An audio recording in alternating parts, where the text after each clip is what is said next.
Hello everyone and welcome back to the Bantamweight Boxing YouTube channel. I'm your host Michael Waite and I thought I'd do a little quick video talking about the fights that happened last weekend. Been away from the channel for about a week or so. I was in Milan, so do excuse me, and don't excuse this cheeky little tan I got there. But yeah, rocking the quarter zip. Dad looks back. It never goes out of fashion. But yeah, let's talk about it. So the main two fights I want to speak about are Lawrence Okolie versus Mikhail Cieslak, and also obviously the Catterall versus Josh Taylor fight. God, I'm struggling to get my words out there. Let's start off with the Okolie fight. Big win for Okolie, another win. Still hasn't lost that 0 on his record. Very impressive. But the performance itself was a bit to be desired, to be honest. I really want to like Okolie because he's a British fighter. He's a world champion. There's not many British fighters out there who are world champions and have such a good record as he does.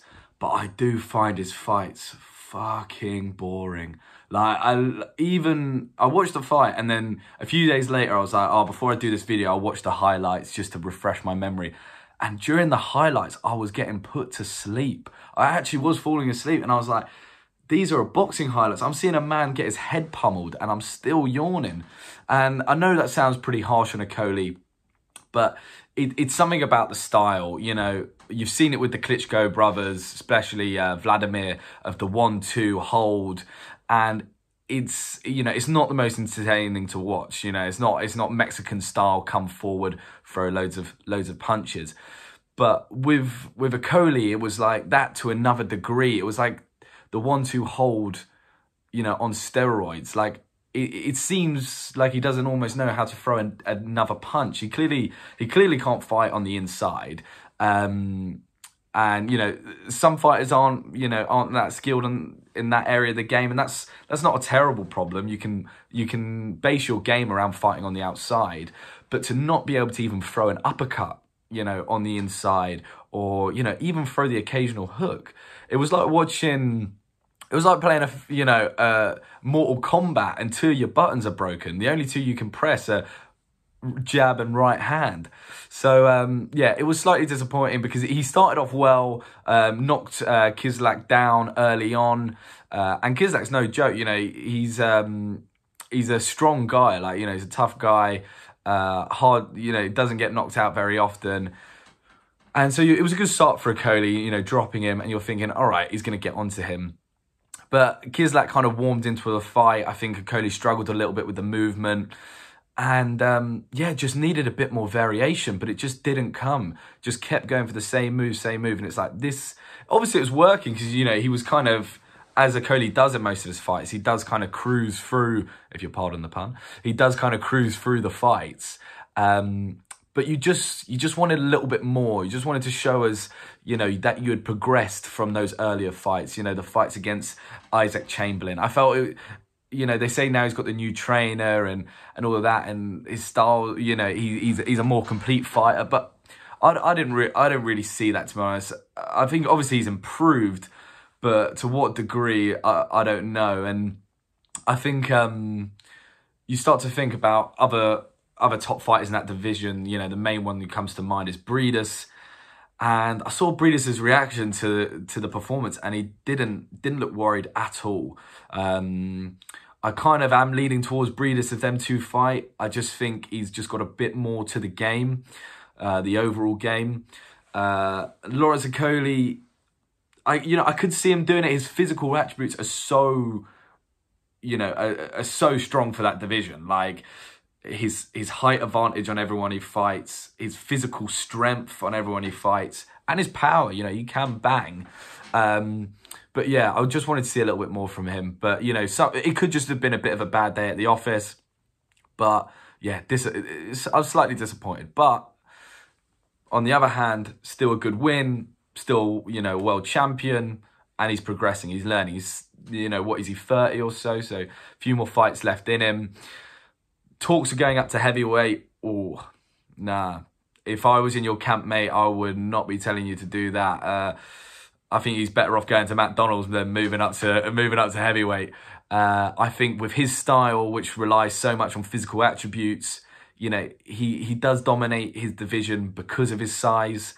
But you know, when he moves up to heavyweight, he's a small heavyweight, probably, you know, in kind of physical weight size and stuff like that. And he's not going to be able to bully opponents, you know, on the inside. He's not going to be able to grip as soon as he feels a bit worried, or keep it rangy as he usually does. So yeah, not too sure about that. But then again, it's all about promoting. It's all about who you put Okolie in with. Talks of someone like Spilker at heavyweight, I think that's a smart move. You know, if you go for someone whose punch resistance is obviously quite low, not particularly big heavyweight, he's naturally probably really a cruiserweight Spilker or something like that. So with smart matchmaking, he could do a job at heavyweight, but you know, if you're putting him in with like the Dillian Whites, the AJs, you know, the natural heavyweights, I think he would struggle. But don't want to be too harsh on him. He's a British champ. Keep doing what you're doing, mate. At least the ring walk, that was good. That was good. With Adesanya and AJ, that was pretty sick. Anyway, let's move on. Let's talk about Josh Taylor and Jack Catterall. Oh, bloody hell. It's why you hate the sport, isn't it? It's why you hate the sport. Like, I love boxing to bits, but it's the dark side of boxing. It's the bit that we can never get away from. It's the corruption in the sport. You know, before I turn this video on, I was going to say, should I do a little bit about whether it was corruption or, you know, just incompetence from the judge, you know, from especially that single judge who just scored it so wide. But it's got to be corruption for me. I don't know. From watching the fight, I thought it was clear as day. I thought Jack Catterall boxed so well. He was doing the whole Philly shell for a lot of the fight. Very awkward for Josh Taylor to kind of get him down, just hit him full stop. He moves so well.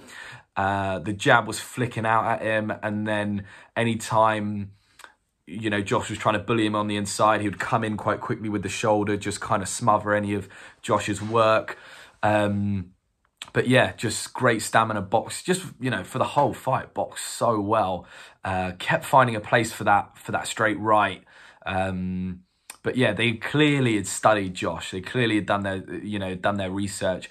I know obviously Josh was meant to fight Jack, you know, before the Progress fight, but Jack was happy to step aside and let them unify and then fight Josh, which seemed to be a very smart move because he clearly was watching for any kind of flaws in Josh's game, and yeah, just. You know, boxed really well. You can't say it was a bad day at the office for Josh. Well, you probably could. He looked quite drained. That was one thing a lot of people spoke about. But I don't know, he's fought at that weight before. I think it was just maybe a slight underestimating of Jack. But you just can't take anything away from Jack. It was a brilliant performance. But obviously the judges did. And even though he scored a knockdown, you know, when I was watching, especially those first 8 rounds, I gave maybe Josh 1 or 2 out of those first 8 or something like that. You know, I wasn't scoring the fight. I was just kind of watching it. But I think anyone will tell you, anyone who watched the fight, you know, whether you've watched boxing for a long time or you've just got into it, you can see when someone's getting pummeled. And Josh looked beat up after that. But it's a real shame. That could have been massive for Jack, you know. Fairly unknown name, just goes and beats one of the biggest names in boxing right now in Josh. Then becomes the undisputed champion. You know, that means a lot of money coming your way, you know, profile raises, and also as well, you're in the history books. You know, Jack will probably never now get another chance to fight for 4 belts. You know, that's a dream come true to become a unified champ. I know there are talks about about Josh offering the fight at welterweight, but you know, you should. At least he's offering something, or offering some kind of rematch, but that's not Jack's weight class. So it's a bit of a kick in the teeth for him. He's been let down. Yeah, very annoyed about that. But hopefully, you know, all Jack's got to hold on to is in the public's eyes, he won that fight. For me, as a boxing fan, I don't really look at a lot of the box records and stuff like that. I score. You know, we choose our own champions a lot of the time. Like for me, on a bigger profile, that GGG versus Canelo fight, for me, Triple G always beat Canelo in that first fight.